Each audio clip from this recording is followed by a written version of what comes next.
Glória a Deus. Pai do Senhor, meus irmãos, vamos orar.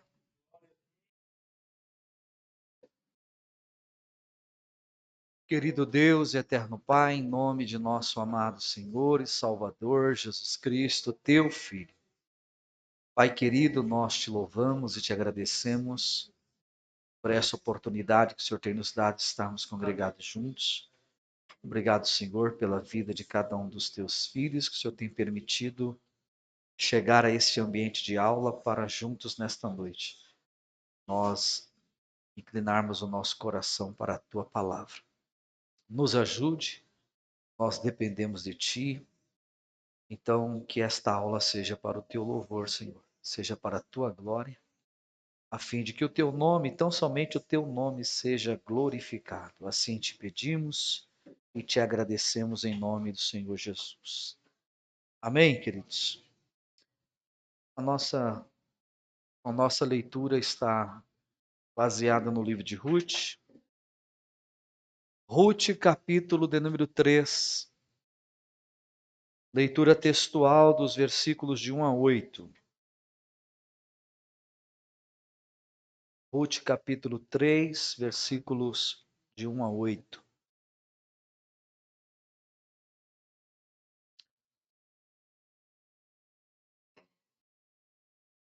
Vontade. Bem.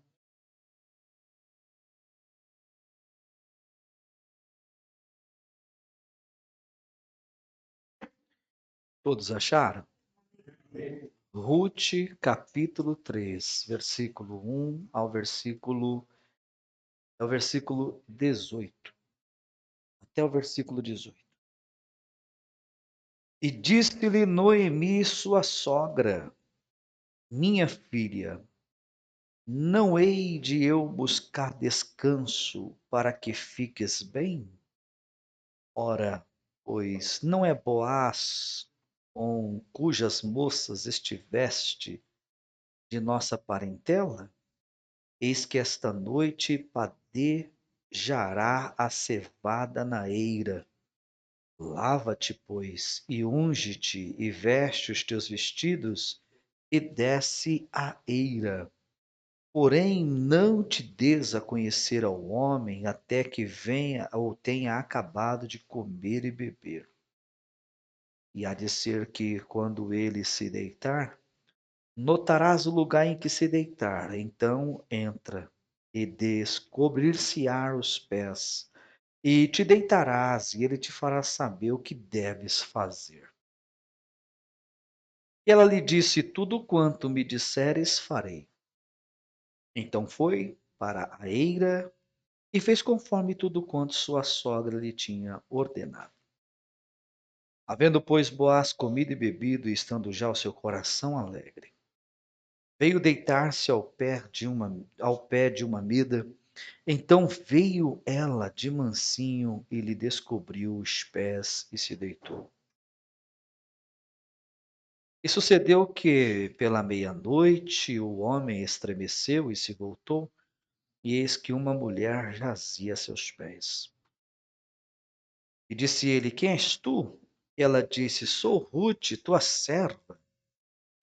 Estende, pois, a tua aba sobre a tua serva, porque tu és o remidor. E disse ele: Bendita sejas tu do Senhor, minha filha. Melhor fizeste esta tua última beneficência do que a primeira.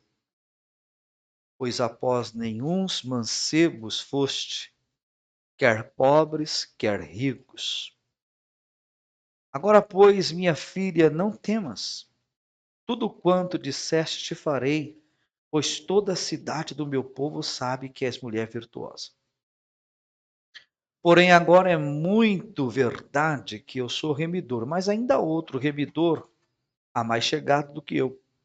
Fica-te aqui esta noite, e será que pela manhã, se ele te remir bem estar, ele te redima. Porém, se não te quiser redimir, vive o Senhor, que eu te redimirei. Deita-te aqui até amanhã. Ficou, pois, deitada a seus pés até pela manhã, E levantou-se antes que pudesse conhecer um ao outro, porquanto disse: Não se saiba que alguma mulher veio à eira. Disse mais: Dá cá o roupão que tem sobre ti e segura-o. E ela segurou, e ele mediu 6 medidas de cevada e lhe as pôs em cima. Então entrou na cidade. E veio a sua sogra, a qual lhe disse: Como te houveste, minha filha? E ela lhe contou tudo quanto aquele homem lhe fizera. Disse mais: Estas 6 medidas de cevada me deu, porquanto me disse: Não vás vazia a tua sogra. Então disse ela: Sossega, minha filha, até que saibas como irá o caso, porque aquele homem não descansará até que conclua hoje este negócio. Amém? Podemos assentar.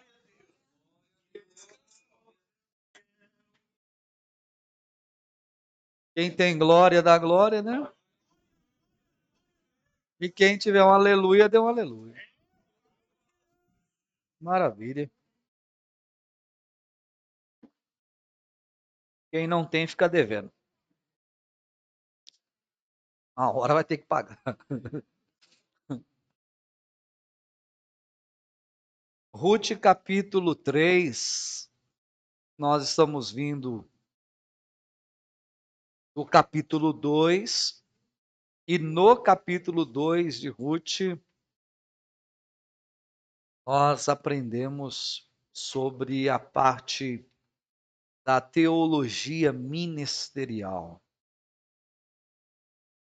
Ruth nos ensinou no capítulo 2 o caráter de um bom obreiro. Ruth nos ensinou no capítulo 2 que quem trabalha no campo de Moabe não tem dificuldade em trabalhar no campo de Belém. Ruth nos ensinou no capítulo 2 que aquilo que eu estou fazendo em Moabe vai repercutir de tal maneira que as minhas obras chegarão primeiro em qualquer outro lugar. Quando Boaz perguntou ao chefe dos segadores: Quem é esta moça? O chefe dos segadores deu um relatório. Quando Boaz conversou com Ruth, no 2:11, ele mesmo disse a ela: Eu sei tudo quanto você fez. Então, ela é uma tipologia, ou uma analogia, ou uma representatividade da vida de um bom obreiro, porque não existe obreiro bom. Está comprovado e assinado. Mas um bom obreiro se destaca, como Ruth se destacou, indo ao campo, ainda que chegando no campo não assumiu à frente dos segadores, mas com humildade ia após eles. Os segadores viam cegando, colocando os sacos, e conforme eles iam trabalhando, o que caísse fora, eles não poderiam agachar-se para pegar. A lei dizia: deixa para os pobres, para as viúvas, para o estrangeiro, que vem logo atrás rabiscando o rabisco da terra. Ruth vem com humildade atrás, porque a primeira fase é a fase da sobra. A primeira fase é a fase da sobra. Porque o que ela tem para pegar é o que caiu, é o que sobrou. Ela não pode ir direto e colher tudo. Ela tem que ficar esperando cair. Caiu, é sobra. Por enquanto, ela está vivendo do que restou. Mas quando você trabalha no campo de Boaz, Tudo pode mudar. Há um Deus que honra, não é? Há um Deus que honra, há um Deus que exalta, há um Deus que muda história. Às vezes somos mal compreendidos por isso, porque vê a Ruth do capítulo 3 e do capítulo 4, uma situação diferente, é não enxergar a Ruth do capítulo 1, por exemplo, que vai deixar sua cidade, sua casa. O próprio Boaz narra isso no 2:11. Eu sei que você deixou a sua cidade, o seu povo, sua casa. Foram renúncias para poder vir após a uma viúva, por nome Noemi. A Ruth está vindo vestida de viúva. Ela tá com as vestes de viuvez. Ela carrega nos seus ombros os seus mortos, no caso, Malom, seu marido. Ela tem uma sepultura, e nessa sepultura ela traz a história. Se não ocorreu um milagre, a história dela vai ser esquecida. Mas ela veio para Belém. O capítulo 2 de Ruth encerra com notícias agradáveis para Noemi, quando ela disse no 2:19: em que campo trabalhastes hoje? Aí a Ruth dá um relatório, fala do campo, do senhor do campo, ainda trouxe alguma coisinha para casa. A Noemi já deu aquele sorriso e disse: há esperança para Israel.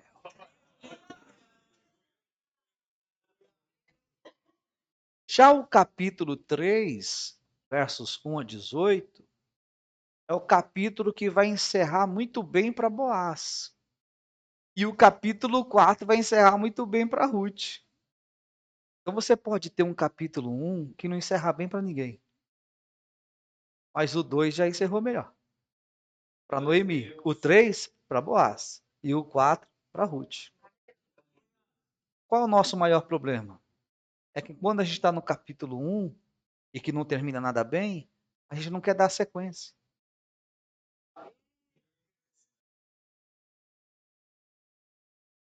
Só que a nossa vida é um livro. E não tem uma página só. Talvez hoje seja o meu capítulo 1. Mas não tem só um capítulo, tem 4. Tudo pode mudar no capítulo 2. E se não for a minha vez no 2 e for da Noemi, não tem problema, tem um capítulo 3 aqui.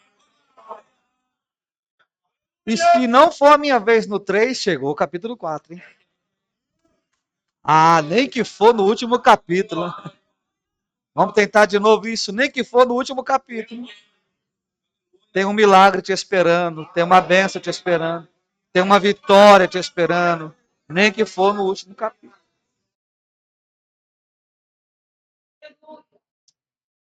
Esse capítulo 2 trabalhou muito na área ministerial.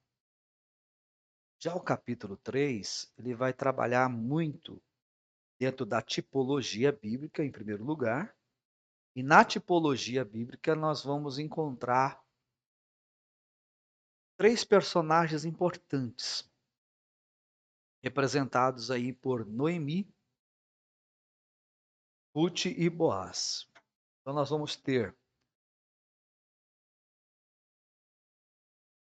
Noemi, Ruth e Boaz. Na tipologia bíblica nós temos a pessoa do Espírito Santo. Nós vamos ter aqui a igreja e nós vamos ter a pessoa de Cristo. Por exemplo, aqui Noemi é um tipo do Espírito Santo. No capítulo 3, dentro da tipologia bíblica, tá? Noemi vai representar, vai tipificar a pessoa do Espírito Santo. Boaz é Cristo e Ruth é a igreja. Observe isso aqui. Só tem uma forma de Ruth chegar a Boaz, por intermédio de Noemi. Sentido literal. Sentido literal. Porque essa é Moabita. Então veja, essa daqui é da casa de Israel. Então veja, essa aqui só consegue chegar aqui se for por aqui. Então, o Espírito Santo é que consegue convencer, trabalhar aqui para a igreja chegar aqui. Até então, nós estamos tratando de um aspecto que ainda não é igreja, é um tipo. Então ela é gentílica aqui, tem que convencer ela para você chegar aqui. Como eu e você antes. Ora, hoje você é um cristão, sim ou não? Está em Cristo, sim ou não? Alguém te convenceu. Quem te convenceu? O Espírito Santo. Então ele te deu conselhos, te orientou, te deu palavras, caminhos, para que você pudesse entender a grandeza desse Boaz, a riqueza desse Boaz. Aí olha o capítulo 3, então, depois nós vamos para a nossa matéria. Estamos hoje lá na página 63. Deixa separado aí, depois a gente vai ler também lado a lado. Se você está em Ruth 3, olha o versículo 1, como abre a fala do capítulo 3 aí, ó. E disse-lhe Noemi, não esqueça que ela é um tipo do Espírito Santo. Disse-lhe Noemi, sua sogra, minha filha, conversando com Ruth, ela disse assim, não hei de eu buscar descanso para que fiques bem? No radical aqui, ela está dizendo assim, ó, ô Ruth, você precisa casar-se. E eu não vou descansar enquanto eu não arrumar um par para tu. Você precisa. Naquela cultura, os casamentos eram arranjados. Como Noemi é a mais velha, ela tem esse direito. Na ausência do marido, ela tem o direito de arranjar o casamento da filha. E ela trata a Ruth como filha. Então ela começa a ponderar nisso. Você precisa casar-se, eu vou arrumar um par para você. Eu vou trabalhar, não vou dar descanso, porque você precisa ser feliz. Precisa casar. Veja que no capítulo 1 ela não tinha essa esperança. Ela chegou a dizer, tanto para Orfa, para Ruth, vocês vão esperar eu conhecer marido e tal, aquela coisa toda. Só que aí, quando ela chega em Belém, o texto abre no capítulo 2, verso 1, dizendo ela tinha um parente, por nome Boaz. E aí, depois que Ruth traz aquele relatório do campo que ela foi, como que trabalhou, qual foi o resultado, aí a Noemi deu aquela olhada e diz, opa, tem coisa aí. É.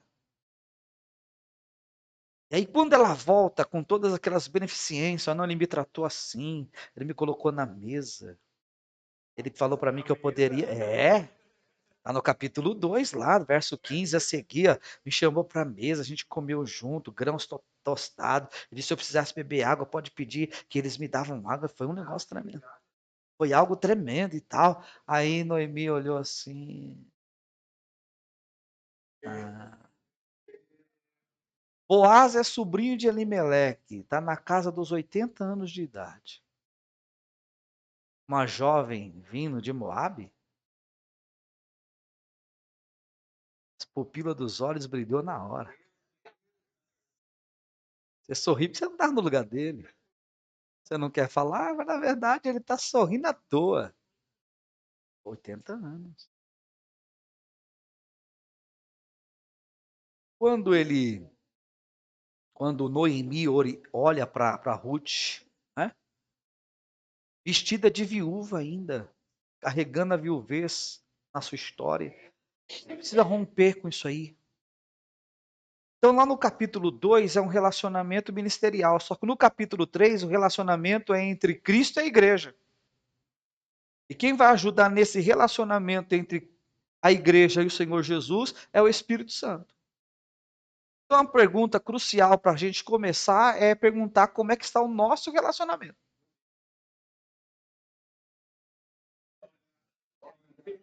Oi? Vocês estão aqui, não? Vieram hoje? Não gera desconforto para ninguém, mas pergunta para o seu vizinho, como é que está o seu relacionamento com Cristo, hein?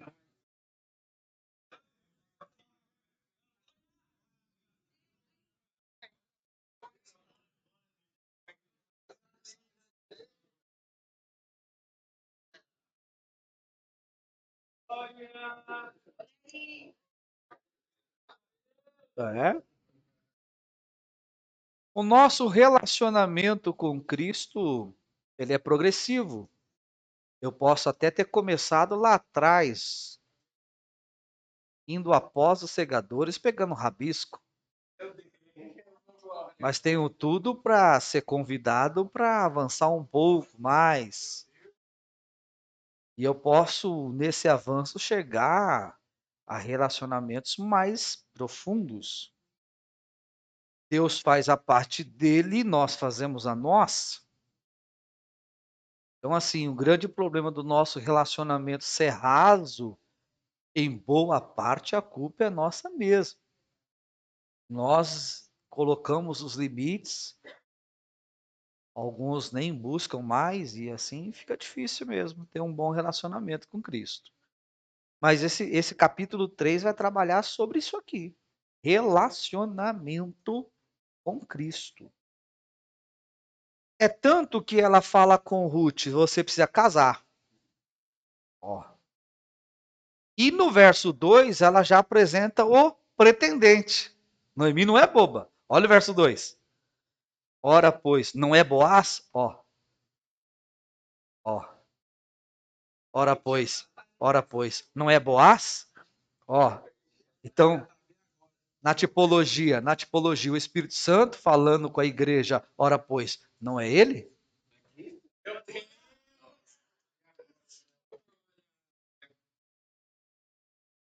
Nós sabemos que o casamento lá era arranjado, como o nosso também foi. Oi? Oh. Tá de graça, irmão. Tá de graça. Não desvia agora, não. Ó, a gente não estudou isso aqui lá em Gênesis capítulo 24? Nem vou colocar os versos, porque é o capítulo todo. O Abraão chama Eliezer, ou Eliezer, seu mordomo mais velho da casa, e dá-lhe uma missão. Então nós temos um Abraão como tipo do pai, o Eliezer como tipo do. E a missão era buscar uma esposa, uma Rebeca, para Isaac, o Cristo. Casamento arranjado. O pai arranjando um casamento para o filho. É tanto que o Eliezer disse para o Abraão assim: e se a esposa não quiser vir, eu levo o filho até lá? Disse: não, se ela não quiser vir, está desobrigada. Mas o meu filho não pode voltar para a terra. Por quê? Porque eu estou em Gênesis 24. 24 já é arrebatamento, é casamento. Ó, se eu estou no 23, a Sara morreu.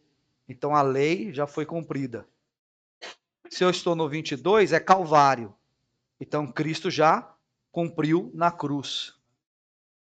Então aqui já veio a salvação. A lei foi cumprida, só falta o arrebatamento.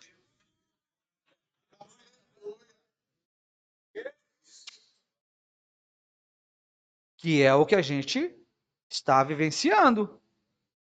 Nós estamos na iminência do encontro entre a esposa e o esposo, entre nuvens, nos ares. Como é que está o relacionamento?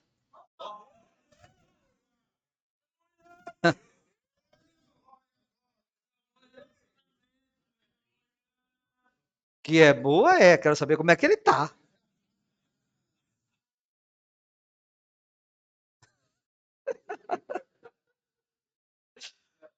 Então, nós estamos no capítulo 3, verso 1 e 2, que já está dentro de uma linguagem tipológica do relacionamento entre Ruth e Boaz, e quem está intermediando o relacionamento é Noemi. Então, nós já sabemos que o Senhor Jesus foi para a casa do Pai, a igreja está na casa do Pai, mas há um amigo.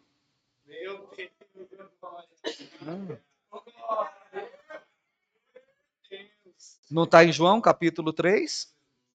Em João 3, 29. Aquele que tem a esposa é o esposo. E o amigo do esposo se alegra. Ao ouvir a voz, ele se regozija. Então você vai ver, aquele que tem a esposa, está aqui. É o esposo, está aqui. E o amigo, está aqui.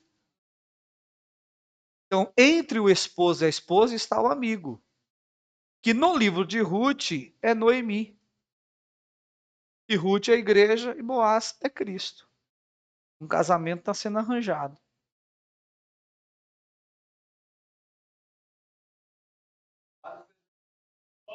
Vamos dividir o assunto. Eu vou ler aqui a página 63 a 64 do livro. Essa leitura é só uma introdução ao capítulo 3. Então, farei só a leitura, porque está se tratando da abertura do assunto que vai ser tratado. Se Noemi é a pessoa mais contente no final da parte 2, então Boaz deve certamente ter a mesma sensação ao término da parte 3.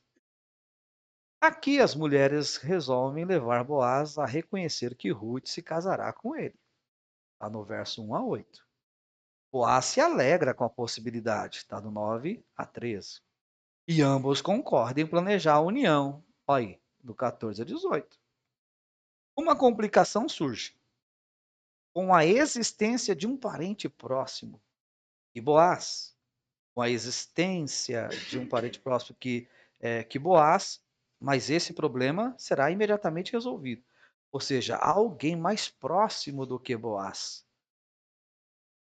E o Boaz vai mostrar uma humildade muito tremenda em não ultrapassar os limites. Tanto que o Boaz não foi atrás de Ruth. É Ruth que vai atrás de Boaz.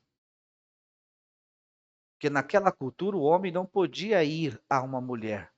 A mulher tinha que ir ao homem. Imagina isso aqui.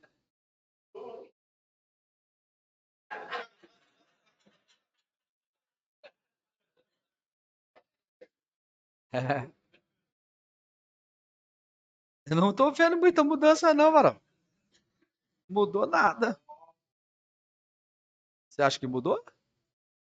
Mudou nada.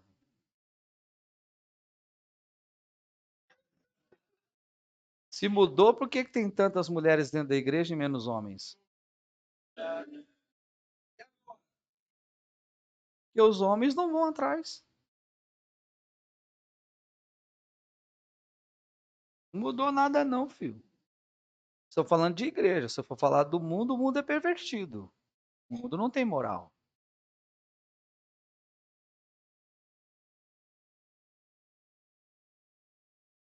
É, ele pergunta, pois não aguenta. Mas vamos lá. Os acontecimentos já estão se desenrolando mais rapidamente, agora em direção a uma solução para os problemas anunciados do capítulo 1. Então tinha um problemão no capítulo 1, mas agora a gente já está no capítulo 3. E a partir do prisma do capítulo 3, já você percebe que o problema do capítulo 1 já tem solução. É que a gente, como eu disse, quando você está no capítulo 1, você termina ele dizendo, não quero mais. Mas a vida não é só de capítulo 1. Tem um capítulo 2, tem um capítulo 3 e tem um capítulo 4. Então, você tem que saber se controlar. Né? É que nem aluno quando começa a estudar.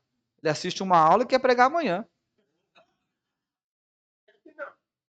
Aí vai lá, fala um monte de besteira na igreja, o pastor deve assim, não estuda mais não. Não terminou nem a aula, não terminou nem a matéria, soltou que não era para soltar. Aí coloca a culpa na gente ainda. Não terminou a matéria. Calma, o curso leva tempo. Devagar. Para você, não. Já terminou, pode ir embora. Boaz age com a determinação de quem possui uma integridade inerente e acredita que receberá a graça divina. Prislo ele observa esse capítulo 3, do 1 ao 18, e mostra que Deus frequentemente responde às orações por meio da iniciativa humana. Quer casar, mas não quer namorar. Ó, Deus responde orações, mas tem que ter iniciativa humana. Prepara minha Rebeca. Você saiu para conhecer? Está conversando com alguém? Conheceu alguém? Vai ficar preparando como de braço cruzado? A palavra namoro é tempo de relacionamento para se conhecer. É no namoro que se conhece se é ou se não é. Não namora, como é que vai casar? Ué, ué, não sei a mente de alguns irmãos. É difícil a gente, a hora para Deus preparar. Tá fazendo alguma coisa?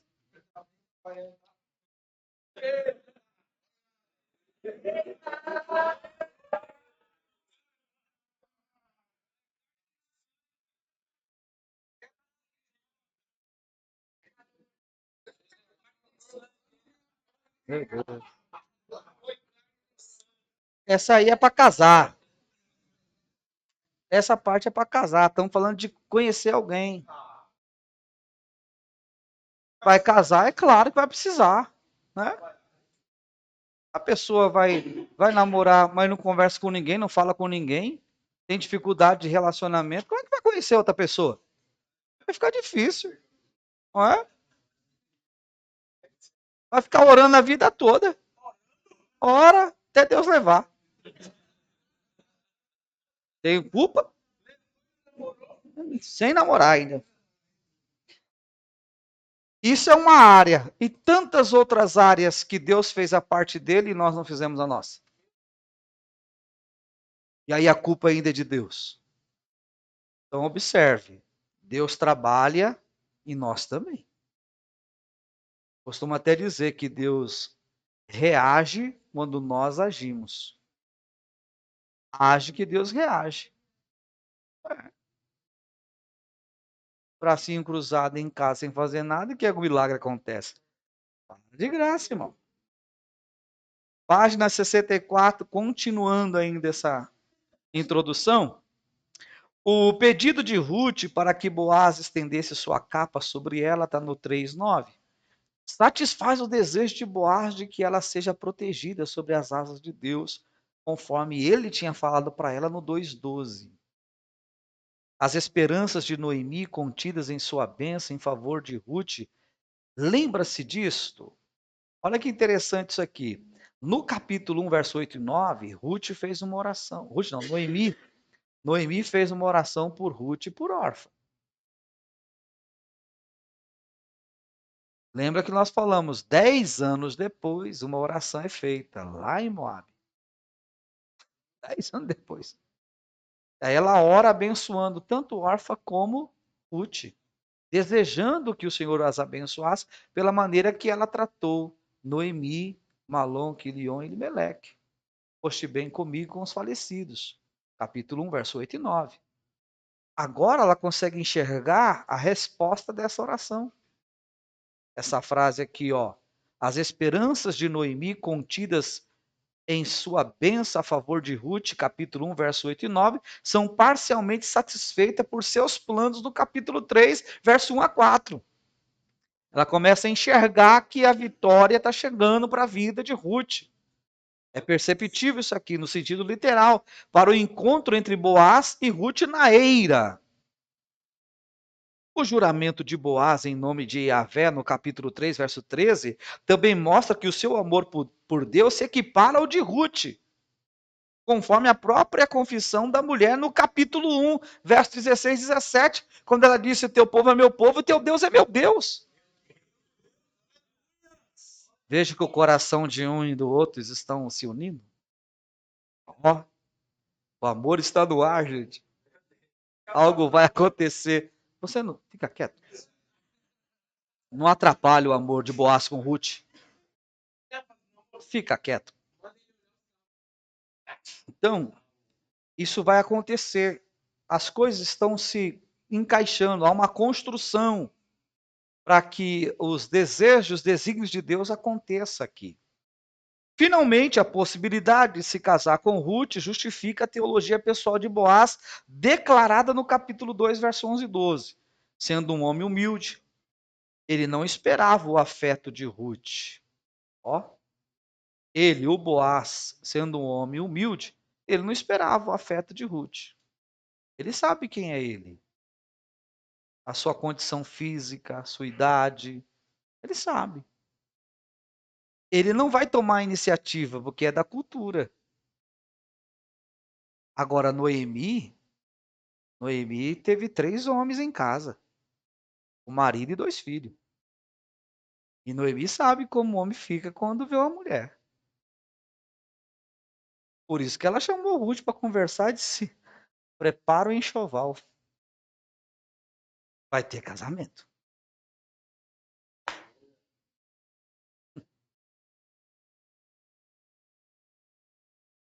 Estamos falando de nós.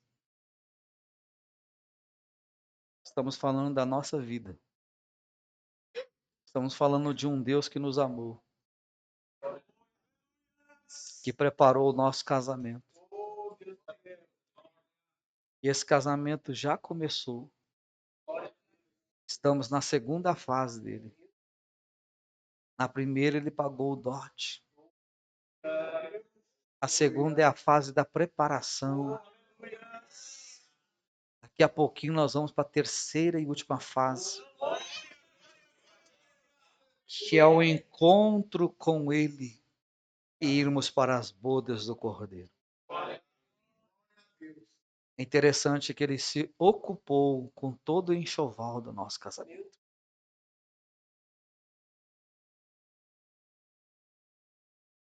Receber sua proposta significa que a sua retidão, integridade, bondade e humildade pessoal trouxeram-lhe a bênção no refúgio das asas de Deus.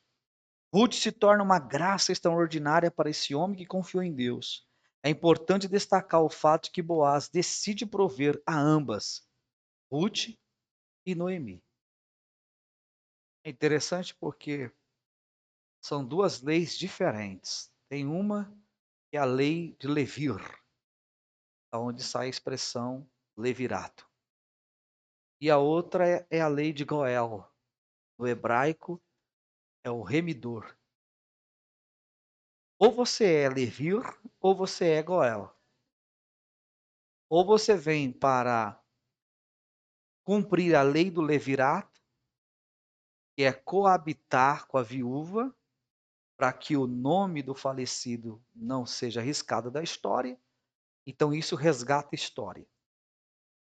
Ou você é um Goel, que é um parente próximo, rico, com condições de readquirir os bens que um dia você vendeu.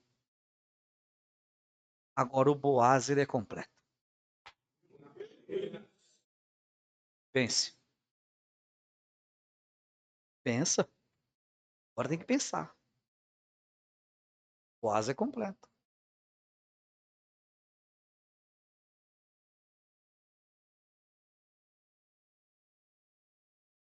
Tem a ver com Boaz e com Ruth. Esquece filho. Já quer dar filho para os outros.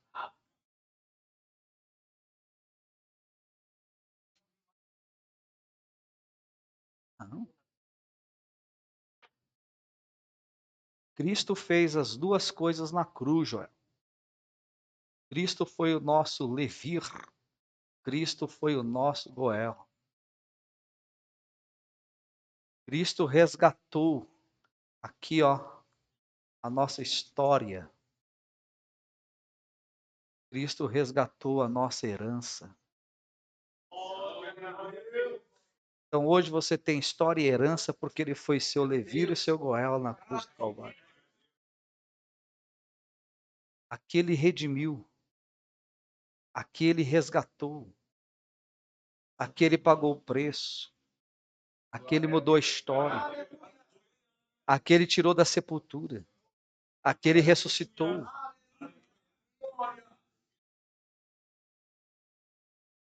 Tudo que foi perdido foi resgatado. Somos co-herdeiro de Deus e herdeiro com Cristo. Toda a herança é nossa também.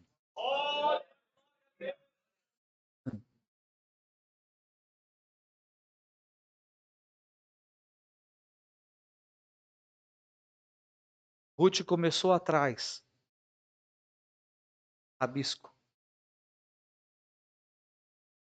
Quando Boaz perguntou quem é, veio o relatório, Boaz tirou ela de trás e trouxe para a mesa.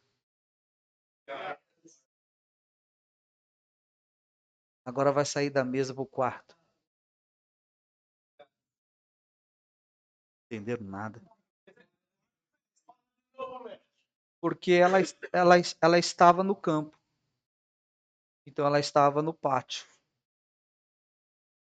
Ele chamou ela para a mesa, lugar santo. Mas ela vai casar com ele. Vai lá para o Santíssimo.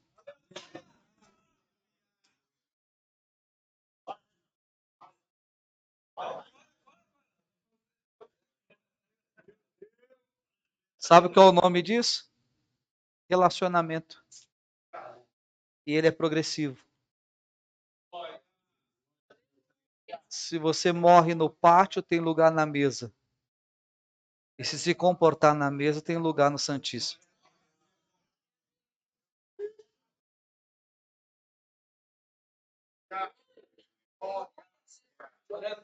A pergunta é, como é que está o seu relacionamento? O Espírito Santo continua perguntando para mim, para você, que somos a igreja, como que está o nosso relacionamento com o nosso Boaz? Qual é o nível do nosso relacionamento? É nível de campo, é nível de mesa ou é nível de quarto?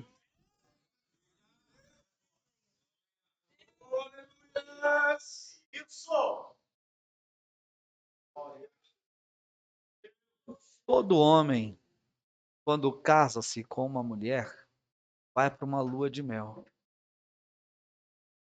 E o lugar da lua de mel desse homem é num quarto.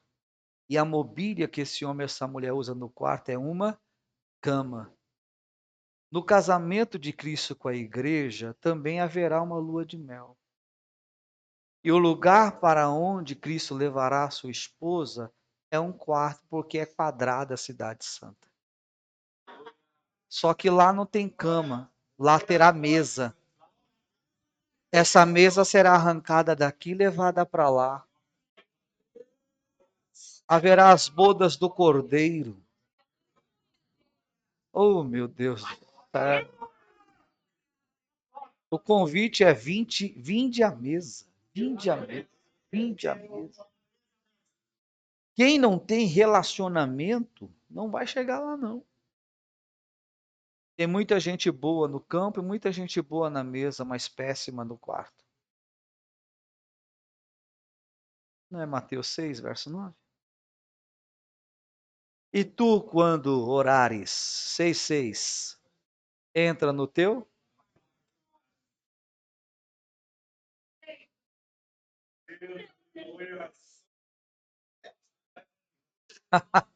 Ah, há uma preocupação muito grande de Noemi com Ruth em relação à sua vida com Boaz, como é uma preocupação muito grande do Espírito Santo em relação a nós como igreja, em relação à nossa intimidade, o relacionamento com Cristo. Nós temos que tomar muito cuidado com isso. Tem gente que se contenta em ficar atrás. Ela começou atrás, mas ela já saiu do nível de ficar atrás, já está na mesa. E agora ela já está num terceiro nível. Ela tá se preparando para o terceiro nível. E nesse preparo, vem, na página 65, olha isso aqui, ó. Página 65. Não hei de eu buscar-te um lar? Noemi sentia que Ruth não devia continuar sendo uma pobre rebuscadora dos campos. Considerando que Ruth não tinha mãe, pelo menos em Judá, Noemi determinou tomar a iniciativa de arranjar um casamento. Buscar-te um lar, literalmente quer dizer procurar descanso, seja feliz no hebraico, para que te suceda bem na vida. A segurança e a proteção só seriam alcançadas através do casamento. As providências para conseguir o casamento entre a viúva e o parente Goel são desconhecidas fora desta passagem. Aí vem um breve comentário. A partir do momento que você entrou na vida de Ruth, Noemi se transformou numa pessoa diferente. Sua preocupação deixou de ser consigo mesma e com a sua tristeza, voltando-se para Ruth e seu futuro. Naquele tempo, os casamentos eram arranjados pelos pais, de modo que Noemi estava agindo de acordo com os costumes da sua época. Na interpretação e aplicação, lembre-se de que o livro de Ruth é muito mais do que o relato do casamento de uma estrangeira rejeitada com um israelita respeitado. Também é um retrato do relacionamento de Cristo com aqueles que creem nele e que lhe pertencem. Nos passos de Ruth, registrada no capítulo 3, vemos os passos que o povo de Deus deve dar a fim de desenvolver um relacionamento mais profundo com o Senhor. Assim como Ruth, não devemos nos contentar em viver apenas de restos, nem de receber presentes. Ó, aqui ela está atrás. Então aqui ela está vivendo do resto. Aqui ela está na mesa, então aqui ela está vivendo de presentes. Ela não está contente porque ela começou lá atrás e agora está recebendo presentes na mesa. Come, Ruth. Bebe, Ruth. Tem grão tostado, Ruth. Leva uma coisinha para casa, Ruth. Presentinho, Ruth. Ela não quer só isso.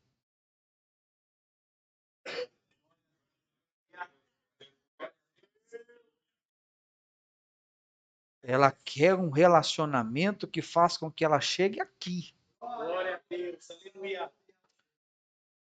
O lugar completo. O lugar completo, o lugar da bênção completa. Há pessoas na fé, no sentido literal, na igreja, tem irmãos que estão acostumados a estar aqui no resto até hoje. É, vivem do resto. A vida deles é aquela, não sai daquilo. Tem 10 anos, vive aquela vida. E não estamos falando de coisas materiais, não, estamos falando de coisas espirituais, estamos falando de relacionamento com Cristo. O resto que eles têm é um resto daquilo que já foi. Bons momentos, já experimentaram, já sentiram, já viram. Mas e aí, nunca mais? Porque vive do que passou. E quem vem atrás só vive do que passou. Já quem está na mesa já consegue desfrutar um pouquinho mais porque começa a receber. Só que tem um perigo. Quem recebe muito não quer avançar porque só recebe. Então tem pessoas no contexto da fé, tem gente que serve ao Senhor só pelos presentes. Estou recebendo, esses presentes pode ser a cura, pode ser o milagre, a porta aberta, a porta do emprego, a solução de um problema, mas é presente. E aí o texto está mostrando para nós isso aqui, ó. O nosso Boaz é muito mais que rabisco e muito mais que presente.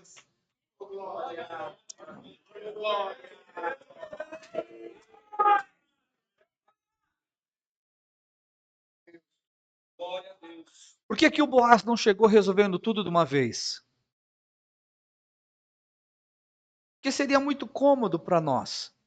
Ele viria, resolveria aí. A gente não ia valorizar nada. Ele tem que chamar a nossa atenção a partir do campo, do rabisco. Não posso te dar tudo, mesmo sendo o Senhor de tudo. De quem que é o campo? De Boaz. Quem é o dono de tudo? Boaz.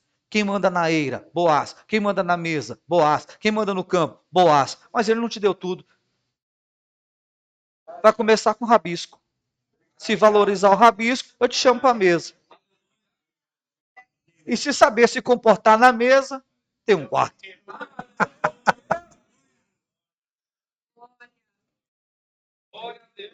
Você já se perguntou por que Deus ainda não te deu aquilo que você está pedindo? Quanto pecado escondido, hein? Rapaz do céu, é muito pecado escondido. Nós temos que nos perguntar por que algumas coisas Deus não tem feito por nós, em nós e através de nós. Mesmo você sabendo das suas qualidades, fidelidade, justiça, enfim, você sabe quem é você. Se está bom, se está ruim, você sabe.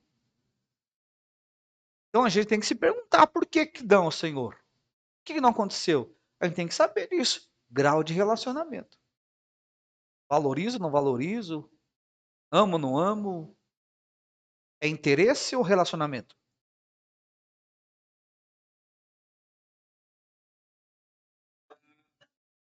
Aleluia. Quase que eu cantei o hino, mano. Eu tava quase cantando o hino, mas tudo bem. Tranquilo. Vou deixar para vocês cantarem. Então isso aqui é muito tremendo para nós entendermos, tá? Vamos continuar aqui. Onde estávamos na interpretação? Isso. Aí nós paramos aqui no versículo, na frase. Também é um retrato do relacionamento de Cristo com aqueles que creem nele e que lhe pertencem. Nos passos de Ruth, registrado no capítulo 3, vemos os passos do povo de Deus dar a fim de desenvolver um relacionamento mais profundo com o Senhor. Assim como Ruth, não devemos nos contentar com o resto. Nós temos muita coisa lá na frente que pode ser alcançada. Isso vai depender do nosso relacionamento, tá? Aí vem a preparação de Ruth antes de se apresentar a Boaz.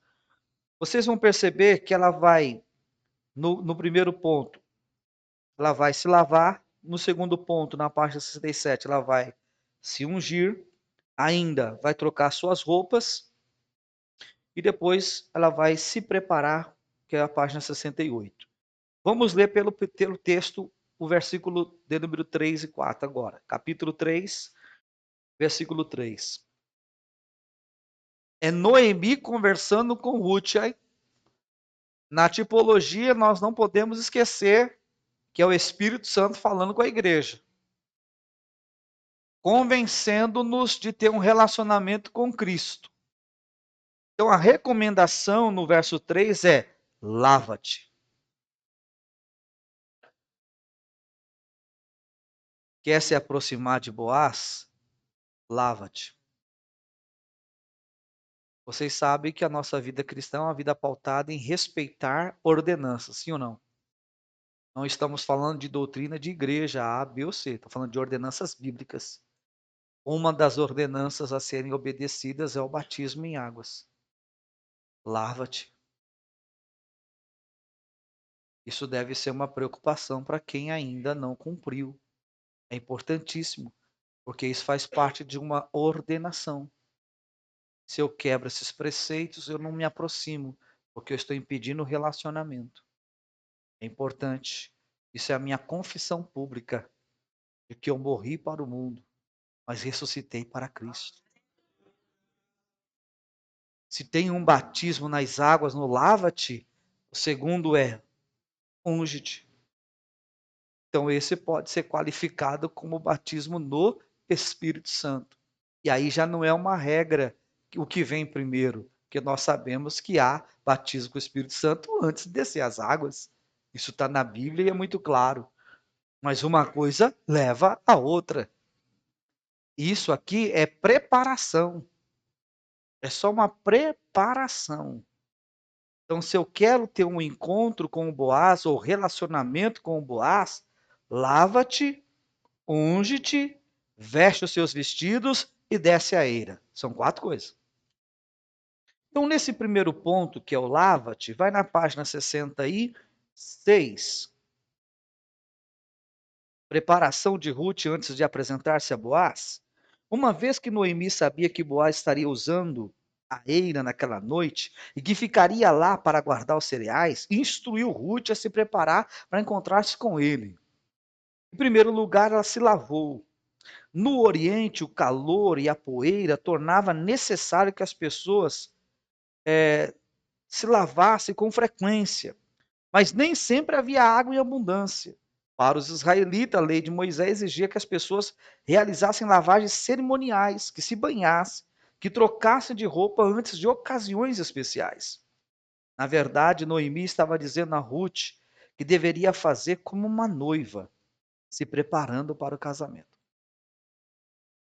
Ela está dizendo para Ruth assim, ó, não toma só um banho, toma aquele banho. Não é só para ir falar com Boaz, é para impactar.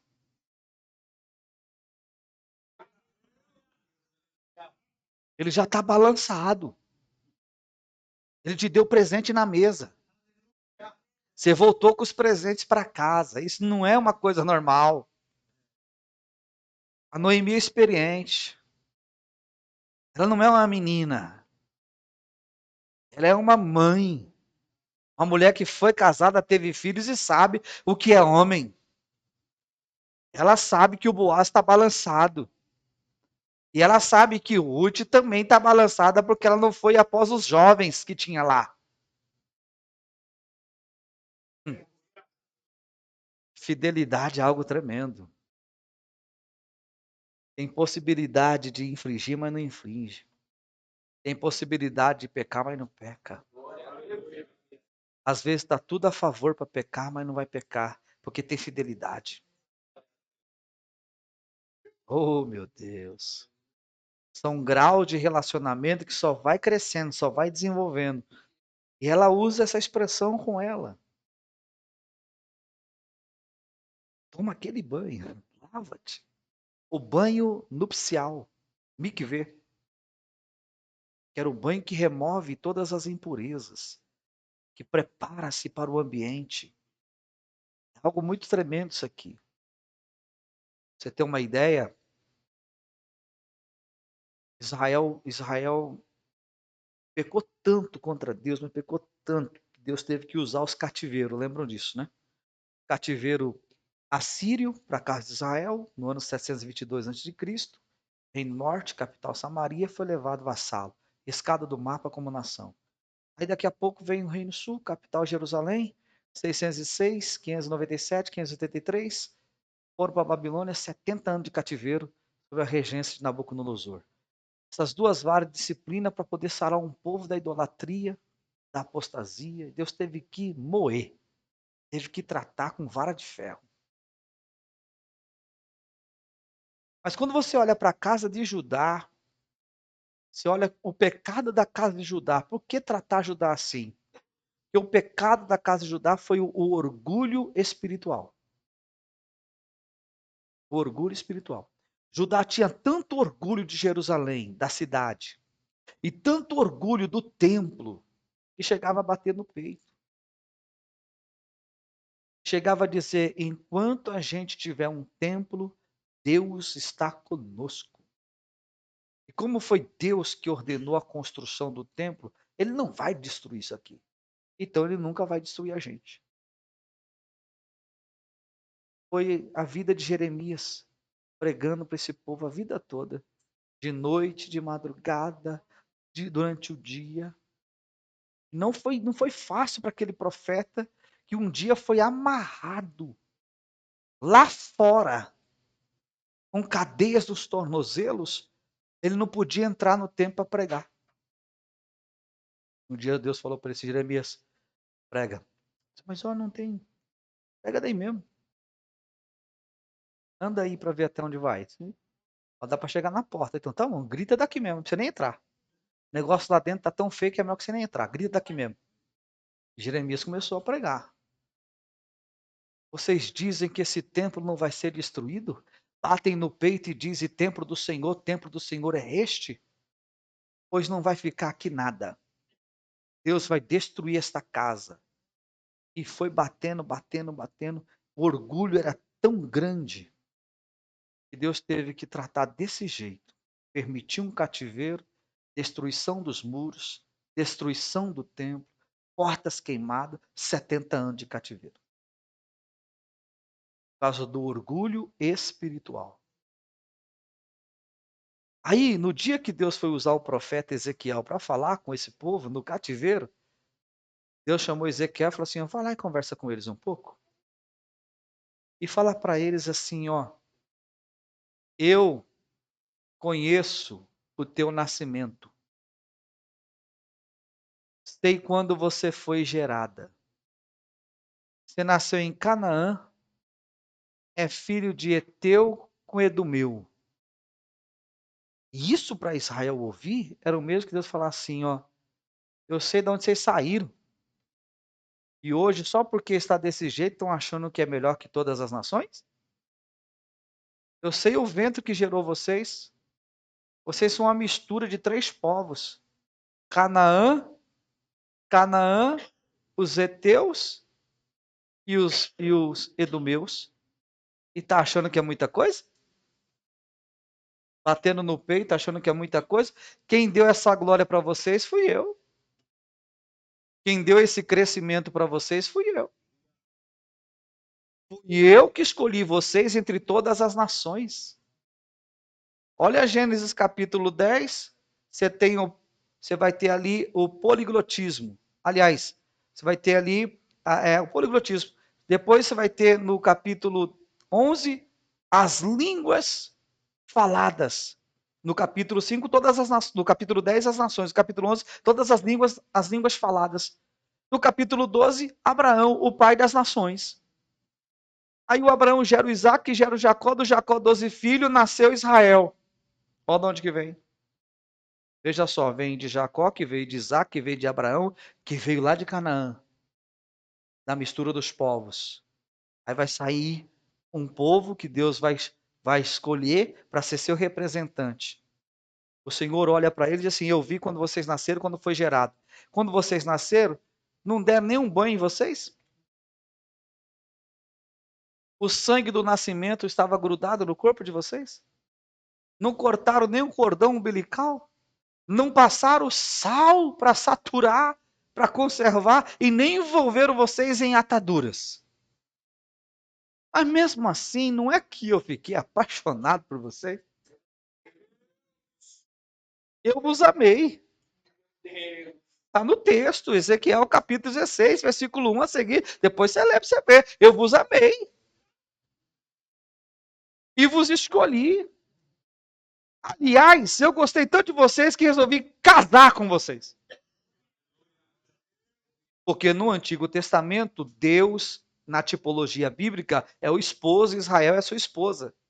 Por isso que quando Israel se apostatava da fé, se inclinando diante de uma divindade, era o mesmo que cometer um adultério de ordem espiritual. E Deus tinha que tratar. E nesse ponto da história, Deus está falando assim: eu vi você nascer. A sua situação não era legal, mas eu amei você, escolhi você, casei com você. Preparei todo o enxoval. Pelo menos 10 itens tinha nesse enxoval. Está na Bíblia. Ezequiel 16, está lá. Olha lá o versículo 9, vai lá. É uma preguiça de ler Bíblia tão grande. Não, ensinar. Tem gente que não dá para ensinar mais, não.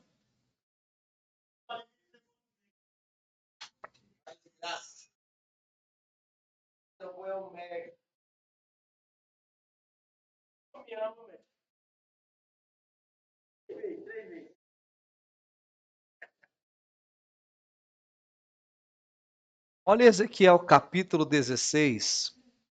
Olha esse versículo 9, por exemplo.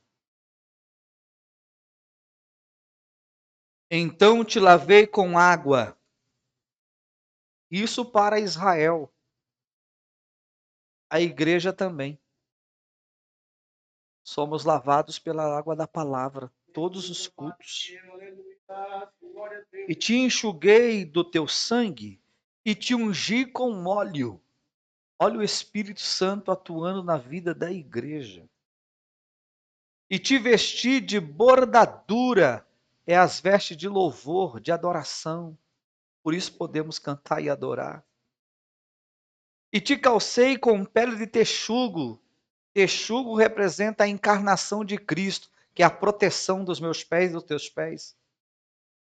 Nós pisamos nesse mundo porque Cristo recebeu em si a encarnação e hoje, por causa dele, a gente pode palmilhar essa terra. Por causa da encarnação de Cristo. E te cingi de linho fino, que é a justiça, a retidão dos crentes. E te cobri de seda, seda é prosperidade. E te ornei de enfeites, dons espirituais. E te pus bracelete nas mãos, bênçãos materiais. Um colar à roda do teu pescoço, aliança com Cristo. E te pus uma joia na testa, selo do Espírito, penhor da herança. Pendente nas orelhas, tu és meu servo, minha serva. E uma coroa de glória na cabeça, te pus por cabeça e não por cauda. O enxoval tem 10 itens. Tá aí, acabei de citar os 10.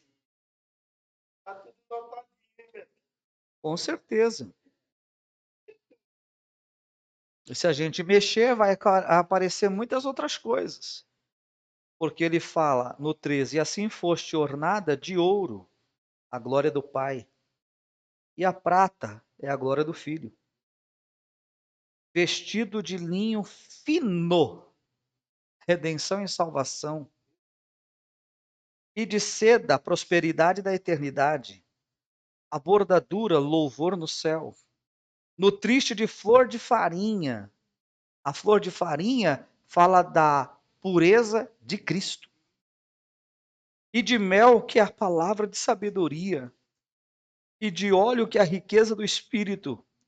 E foste formosa em extremo e foste próspera, até que chegaste a ser rainha. Consumação lá na glória, quando for apresentado diante do Pai. Mas isso é só para quem tem relacionamento. Deixa eu falar uma coisa para você. Esse versículo de número 13 encerra assim, ó. Até chegares a ser rainha. Isso é lá na eternidade. É quando eu chegar no quarto. É quando o filho me apresentar para o Pai. Aonde vai se cumprir que aquele que não tiver vergonha dele na terra, ele não vai ter vergonha de nós para apresentar a gente no céu. Agora, esse tratamento do versículo 13 até chegar a ser rainha aqui, ele não começa aqui, ele começa no 9 com a água. Então você sai da água para o óleo, do óleo para vestido, da vestido para o texugo, do texugo para a seda, da seda para o adorno, do adorno para as mãos, das mãos para o pescoço, do pescoço para a testa, da testa para a orelha, da orelha para a cabeça. E aí depois vai para o ouro da glória do Pai, da prata da glória do Filho, o vestido de linho fino, que é a redenção e salvação da eternidade, a seda da prosperidade espiritual, a bordadura, meu Deus, aonde você vai nutrir do puro, da flor de farinha, que é a natureza pura, santa de Cristo, para chegar ao ponto de rainha. Ou seja, nada na igreja veio pronto, tudo é questão de relacionamento.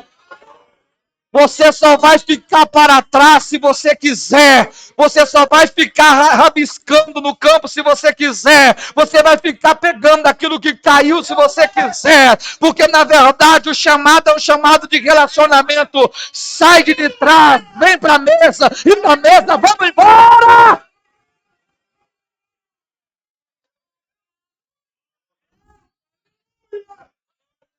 Se você ficar, a culpa é sua. A culpa não é da igreja, a culpa não é do pastor, a culpa não é do ministério, a culpa não é do professor, a culpa não é do pregador, a culpa é sua.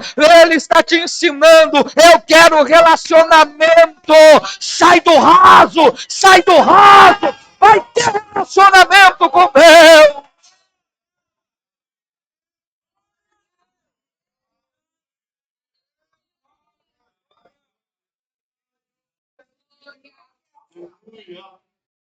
Alguns vão entender e aceitar, outros vão desprezar.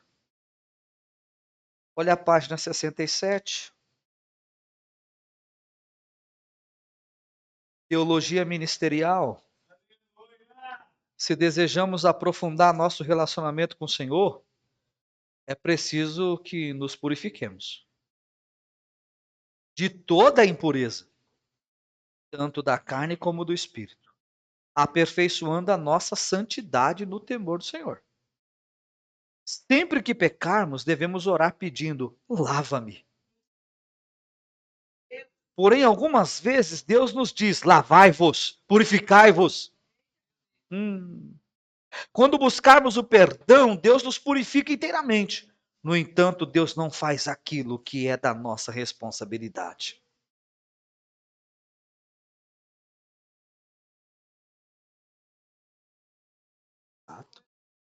Confissão, arrependimento, abandono de pecados. Porque a gente ora e fala para o Senhor: me lava. Aí o Senhor vai e lava. Aí a gente volta. Aí ele fala assim: agora você se lava, se vira. Tá pensando que aqui é o quê? Não é a nossa natureza? É a nossa natureza. Por que eu preciso ter relacionamento com Cristo? Mais próximo de Cristo, mais distante do pecado. Se eu não tenho relacionamento com Ele, estou mais próximo do. Então, entre Cristo e o pecado, é mais fácil eu ir para cá, por causa do nível de relacionamento. Quanto mais eu me aproximo de Cristo no relacionamento, mais distante do pecado. Ainda que esse pecado me influencie, ele não terá tanta força porque eu estou mais próximo de Cristo. Mas se eu não estiver, então esse pecado que já vai me influenciar terá força sobre mim, porque eu estou distante do relacionamento. Desculpa falar isso, mas a maioria de nós temos relacionamento com Cristo baseado em quantas vezes eu fui na igreja. Ixi, meu pai, por que eu fui falar isso? Por que eu fui tocar nas feridas? Baseado em quantos cultos, quantas vezes. Não estou dizendo para você faltar nos cultos, mas você está baseando relacionamento nisso aí? Isso não é um relacionamento, isso aí é compromisso. Congregar, cultuar, isso é compromisso que a gente tem. Com o ministério, com a igreja. Isso é comunhão com os irmãos. Doutrina, partido do pão e oração. Relacionamento é independente. Aliás, o nosso relacionamento com Cristo deve estar superior a qualquer outra coisa.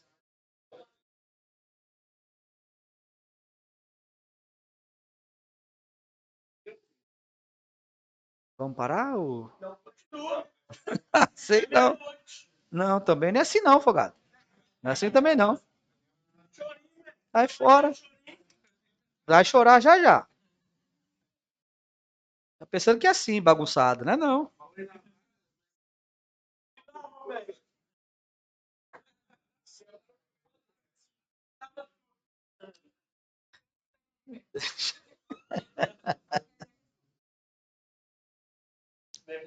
A segunda coisa que ela fez foi ungir. Então, página 67, ponto, marcados pelo Espírito. Em segundo lugar, Ruth se ungiu, que é o verso 3. Os povos do Oriente usavam óleos perfumados para proteger e curar o corpo e também para tornar-se agradável aos outros. Então veja, o óleo tinha a função de proteger, tinha a função de curar, mas também de tornar agradável o ambiente. O ambiente. Veja, o meu relacionamento com Cristo, se ele for bom, ele me protege, me cura e eu sou agradável em qualquer lugar.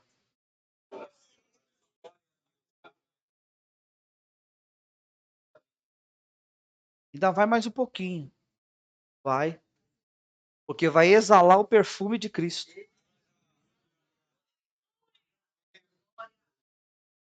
Grau de relacionamento solta fragrância. Pegou.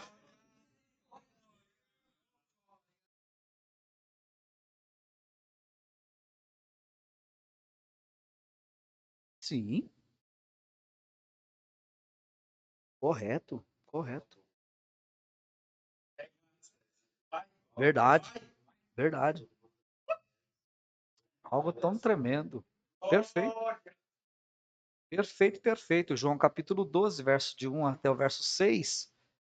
Você pegar o João 12, 2, você tem um Lázaro na mesa, uma Maria, uma Marta servindo, e o 3, uma Maria adorando, e o 4, um Judas criticando. Então, quem somos nós no relacionamento, né?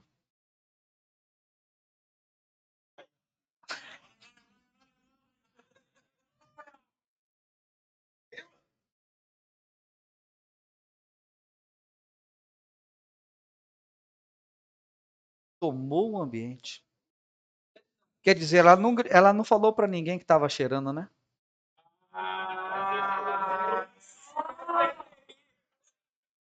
Ela não saiu divulgando, né? Não. Se alguém perguntasse para Maria como é que foi o culto hoje, ela falaria assim: entra lá,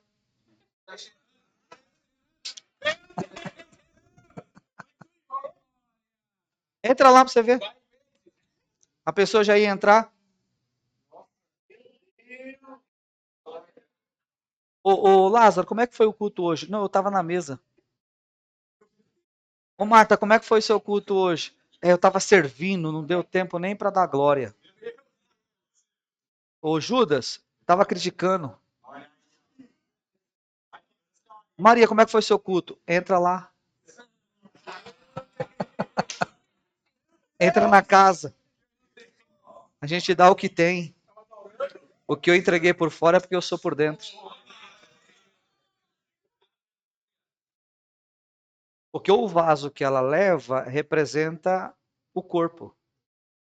O nardo que ela derrama representa o que somos por dentro. Agora veja só. O que Maria ofereceu a Cristo foi o nardo puro. Um vaso de unguento contendo nardo puro. O vaso é de unguento, mas o que está dentro não é unguento, é nardo. Porque o unguento sai do nardo. O unguento é o perfume, o nardo é a essência. Ela não deu perfume, ela deu essência.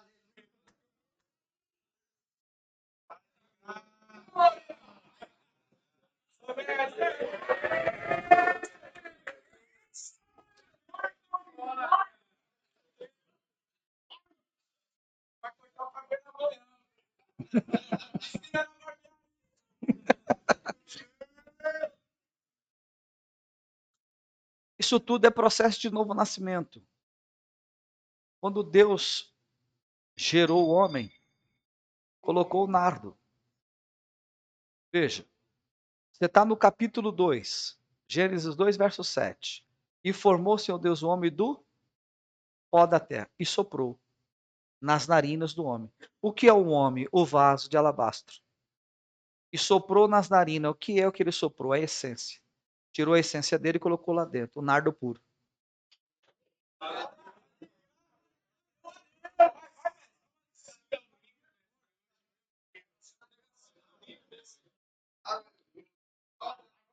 Pegou? Se eu estou no Novo Testamento e eu aceito a Cristo como Salvador, eu nasci de novo.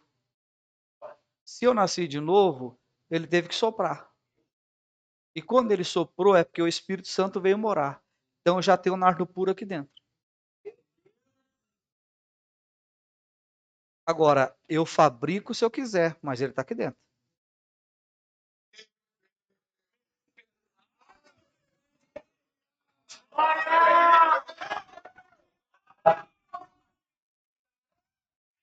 Você sai da sua casa, vai para a igreja, esperando que o culto aconteça algo extraordinário, você está errado. Você é o fabricador.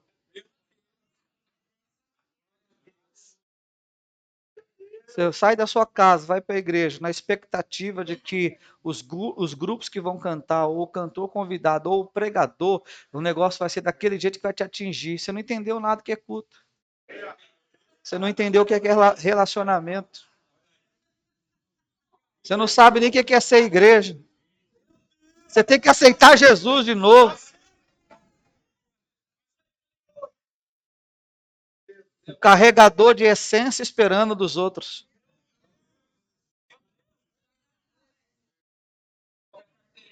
Por que, que a casa se encheu do perfume? Porque o vaso foi quebrado. Quebra o vaso que a essência sai.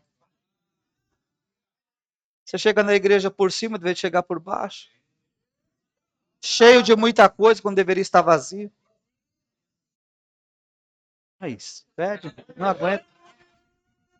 Eles mexem, mas não aguentam. A essência está dentro de você e você não abre a boca. Ó, ó.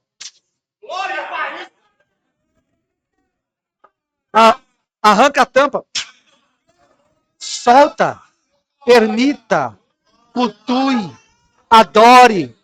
Exalte. Glorifique. Labadara céu e reme. Urabacala sai. Está dentro de cada crente. Para de graça. Precisa alguém ir até você para pôr a mão em você. Nunca era para existir isso. Precisa de alguém colocar a mão no seu ombro, na sua cabeça, ou ministrar para dizer receba. Jamais era para acontecer isso. Acontece porque o seu relacionamento é pequeno, porque é fraco, porque é de fora, porque está lá atrás, porque é rabisco, porque está no pátio. Quando todas as portas já estão abertas, não tem véu de separação, tem um convite para entrar.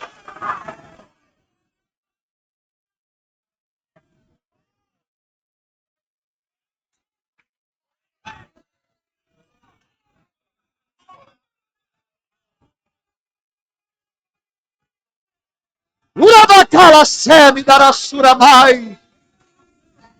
Aleluia! As línguas estranhas estão dentro de você, não fala porque não quer. Os dons espirituais estão dentro de você, não usa porque não quer. Porque o nardo puro chamado Espírito Santo, ele veio e ficou. E eu vou te falar uma coisa, não tem nada em você que acabou, tá tudo aí, não se acaba. Oh, o nardo não termina, não tem negócio de nardo acabou. O nardo pode parar, mas acabar não.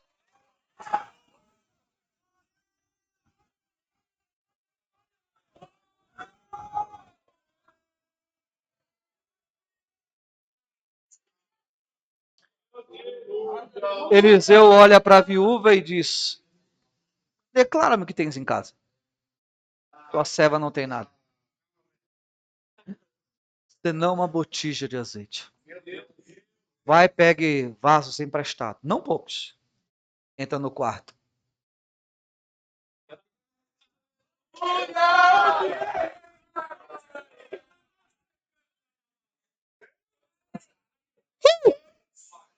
Fecha. Chama teus filhos. Traga outro vaso. Traga outro vaso. Traga outro vaso. Traga outro vaso. O filho grita: mamãe, acabou os vasos. Mas azeite ainda tem. A Bíblia não diz que o azeite acabou. Está escrito no 4:7. O azeite parou.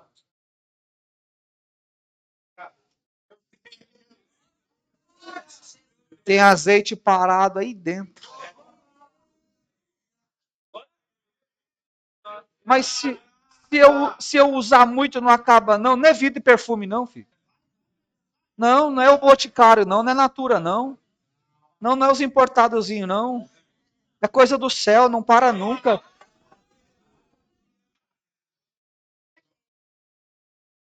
As coisas que eu vou falar pra você. Ah, não, deixa os canudos guardados. Guarda os canudos. Não é isso, não.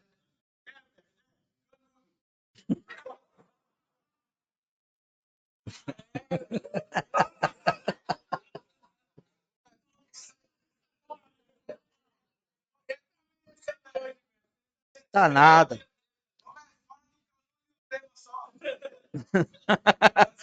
Me dá a mensagem completa.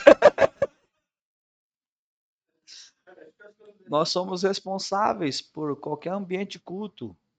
A culpa não é do pastor, não é do pregador, nem que está dirigindo, não. A culpa é nossa. Chega num culto e fecha a sua boca para tu ver se vai ter culto. A essência está aí dentro, você não solta.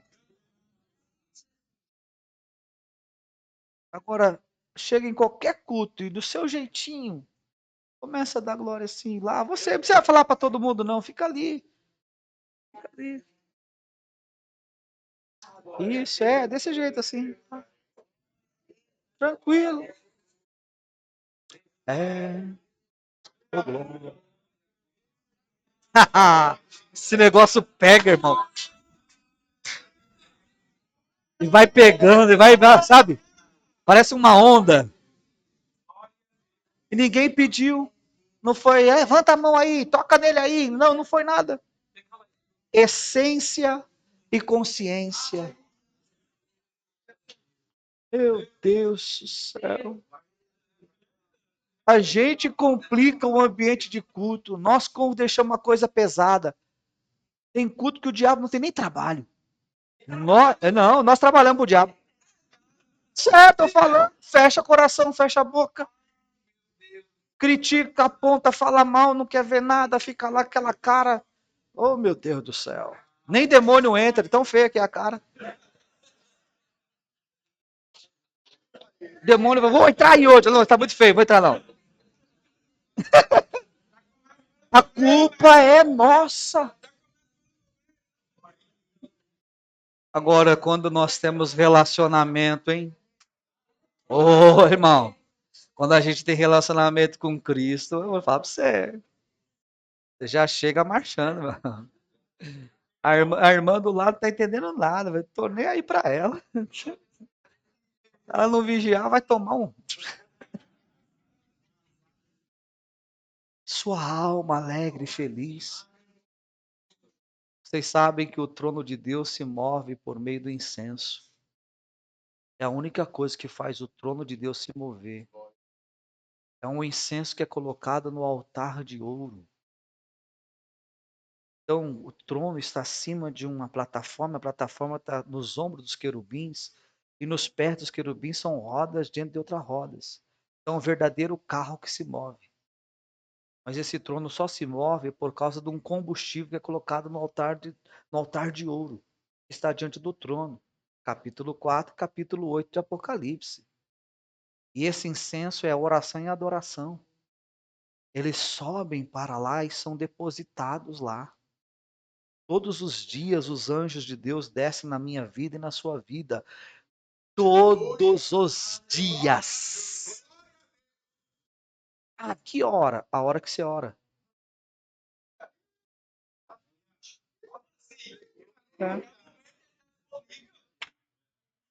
A qualquer horário que você orar e adorar. Não tem 24 anciões? São as 24 horas. É o fuso horário do céu. Se você adora às 6 da manhã, então você vai contar. O ancião número 6. O anjo desceu, recolheu, subiu e depositou aos pés do ancião número 6. Só que ele vai esperar, porque ele viu que não está cheio ainda. Tá lá. Aí você continua adorando. Aí ele vai lá, continua adorando. Continua.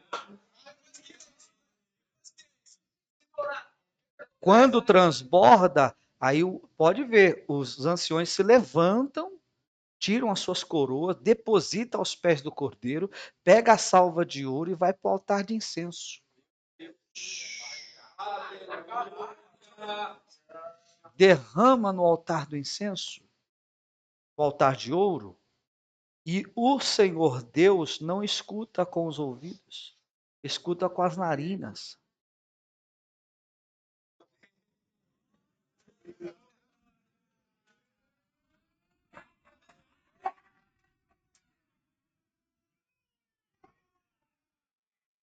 O céu fica pequeno, irmão.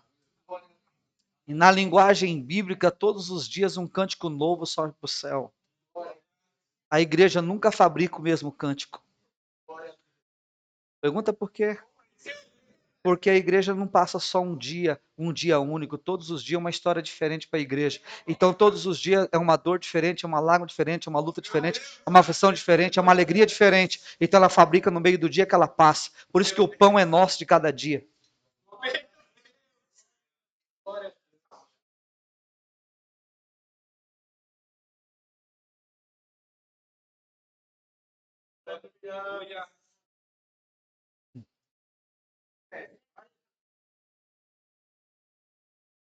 Pois é. Segundo o parágrafo da página 67, onde estamos falando do óleo, a palavra óleo aí, ó. O óleo da unção refere-se à presença e à operação do Espírito Santo em nossa vida. Todos os cristãos receberam a unção do Espírito. Não esqueçam isso. A essência está dentro, o nardo. Todos os cristãos receberam. E, portanto, devem ser o bom perfume.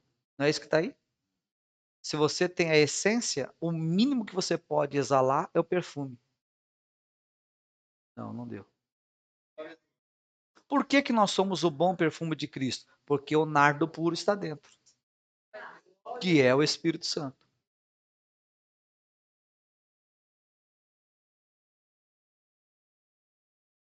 Olha o que Tozer disse. Se Deus tirasse o Espírito Santo deste mundo, muito daquilo que a igreja está fazendo não mudaria e ninguém perceberia a diferença.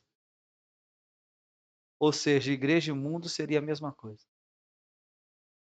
Veja só a importância do Espírito Santo. E é ele que todos os dias nos convence assim: vamos melhorar o relacionamento? Vamos avançar no relacionamento?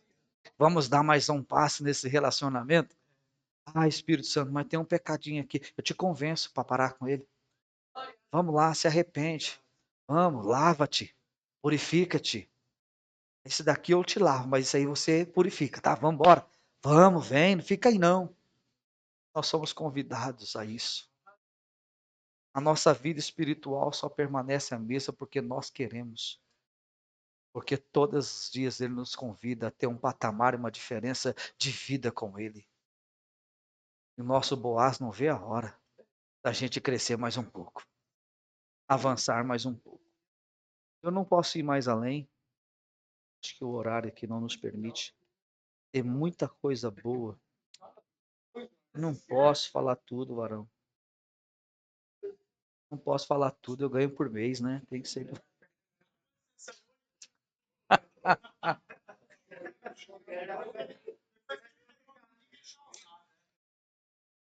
Ó, grave isso aí. Então, ó, segunda-feira, quinta-feira tem aula em vídeo, vou tratar algumas coisas na aula em vídeo. E na segunda-feira a gente volta a falar mais algumas coisas aqui que eu preciso falar com vocês, tá bom? Aí a gente já entra no capítulo 4 também. Nossa próxima matéria que nós vamos estudar é a epistemologia do ministério. Nós vamos tratar sobre 12 tópicos baseados na vida de Cristo, tá? Nós vamos aprender sobre o ministério com quem tem condições de nos ensinar. E o nome dele é Cristo. Então você vai ter ali a epistemologia do ministério, a matéria 43, ó. Tá bom? Mas não acabou essa daqui ainda não, só estou deixando vocês cientes. Nós vamos estudar 12 assuntos relacionados a Cristo, todos eles voltados à área ministerial, e sair um pouquinho mais crente aprendendo com Jesus. Né? Amém? Que Deus em Cristo muito vos abençoe. Obrigado pelo esforço e dedicação de cada um de vocês. Não deixe de ficar sem assistir a aula de quinta, a aula em vídeo. Passe lá, dá uma olhadinha. Tem alguma coisa que vai te ajudar lá também, tá bom? E na próxima aula, se Deus quiser, assim permitir, aqui estamos. Eu poderia não estar segunda-feira aqui com motivo justo, mas a minha digníssima me deu a bênção, então eu vou estar. Próxima segunda-feira, aniversário de casamento. 24º ano de relacionamento profundo. Só avançando no relacionamento. Mas aí no dia 22 eu dou aula, no dia 23 a gente viaja. Aí passamos uns dias fora. Se Deus quiser. Alguém tem que pagar a conta. Não é verdade? Tá pensando que é só relacionamento? Mas é bom demais. Da mesa pro quarto. Deixa ela escutar aí, cara. Amém? Vamos orar, vamos agradecer a Deus. Se quiser trazer uma oferta especial segunda-feira, eu agradeço.